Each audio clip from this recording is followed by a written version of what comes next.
keesaan Allah itu, atau biasa dikenal dalam istilah dalam bahasa Inggris, the oneness of God, itu sangat berdasar pada Alkitab.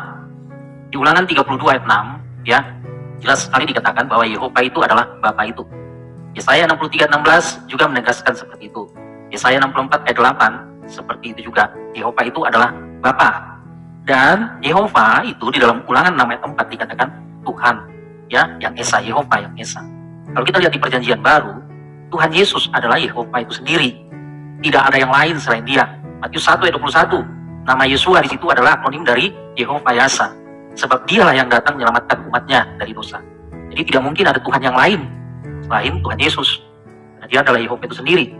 Jelas dalam nubuatan Yesaya 40 ayat 3, Yehova itu yang datang dan digenapi di dalam Matius 3 ayat 3.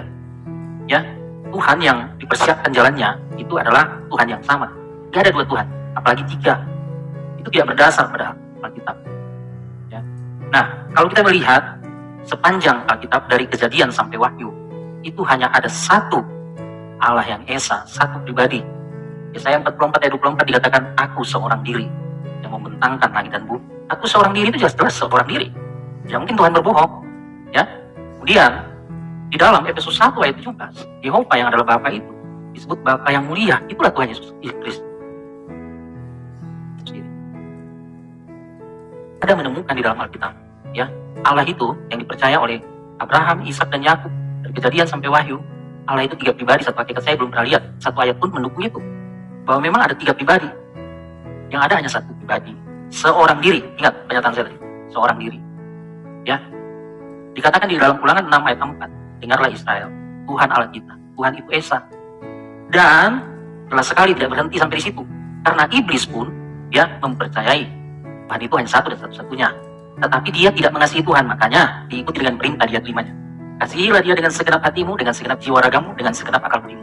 Diulangi oleh Tuhan Yesus sendiri di dalam Markus pasal 12 ayat 29-30. Sema Israel itu dan diikuti dengan perintah, kasihilah dia dengan segenap hatimu, dengan segenap jiwamu, dengan segenap akal budimu.